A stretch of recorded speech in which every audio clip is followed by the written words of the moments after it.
Era pemerintahan Joko Widodo atau Jokowi, begitu gencar membangun jalan tol, tanpa studi kelayakan yang jelas.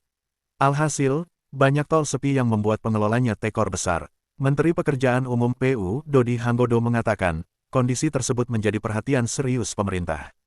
Kami tengah mendorong integrasi infrastruktur melalui pendekatan koridor logistik nasional, kata Menteri Dodi di Jakarta, dikutip Sabtu, tanggal 8 November tahun 2025. Kementerian PU mencatat, terdapat 21 ruas jalan tol di Indonesia yang tingkat trafiknya cukup rendah.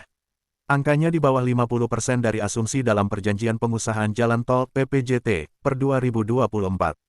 Direktur Eksekutif Pusat Kajian Infrastruktur Strategis PUKIS Gibran Sesunan, menilai, banyaknya tol yang sepi, karena studi kelayakan yang terlalu optimistis dan kurang realistis, terhadap kondisi ekonomi serta pola mobilitas masyarakat. Optimisme yang berlebihan membuat proyeksi lalu lintas dalam studi kelayakan tidak sesuai dengan kenyataan. Akibatnya, banyak proyek yang akhirnya merugi dan sulit memenuhi standar pelayanan minimum, ujar Gibran, Jakarta, Sabtu, tanggal 8 November tahun 2025.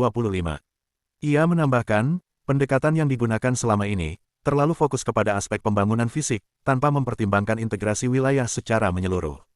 Alhasil, banyak jalan tol yang dibangun tidak terhubung langsung dengan kawasan industri, pelabuhan atau pusat ekonomi di daerah terdekat. Tanpa integrasi wilayah dan kebijakan pentarifan yang berpihak pada pengguna, pembangunan tol hanya menjadi monumen beton, tegasnya. Tarif tol memberatkan, logistik terdampak selain perencanaan, tingginya tarif tol juga disebut menjadi penghambat utama.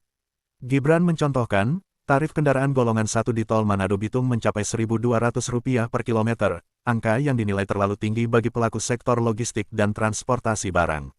Kondisi serupa juga terjadi pada beberapa ruas lain, seperti tol Bengkulu Taba Penanjung, Krian Legundi Bunder Manyar, dan Kanci Pejagan, yang dilaporkan sepi pengguna. Padahal, kata dia, sebagian besar jalan tol dibangun dengan orientasi mendukung arus distribusi logistik nasional. Agar biaya logistik bisa murah yang mendorong munculnya sentra ekonomi baru. Kalau biaya melintas di jalan tol, sangat mahal ketimbang jalur alternatif. Tentunya, pelaku logistik memilih alternatif, kata Gibran. Minimnya pengguna pada puluhan ruas tol ini dinilai menunjukkan lemahnya koordinasi dan pengawasan Badan Pengatur Jalan Tol (BPJT) di bawah Kementerian PU. Hingga kini, belum terlihat langkah konkret untuk menurunkan tarif atau meninjau ulang model bisnis tol yang gagal menarik minat masyarakat. Masalah rendahnya trafik ini bisa menjadi bom waktu bagi keuangan proyek tol.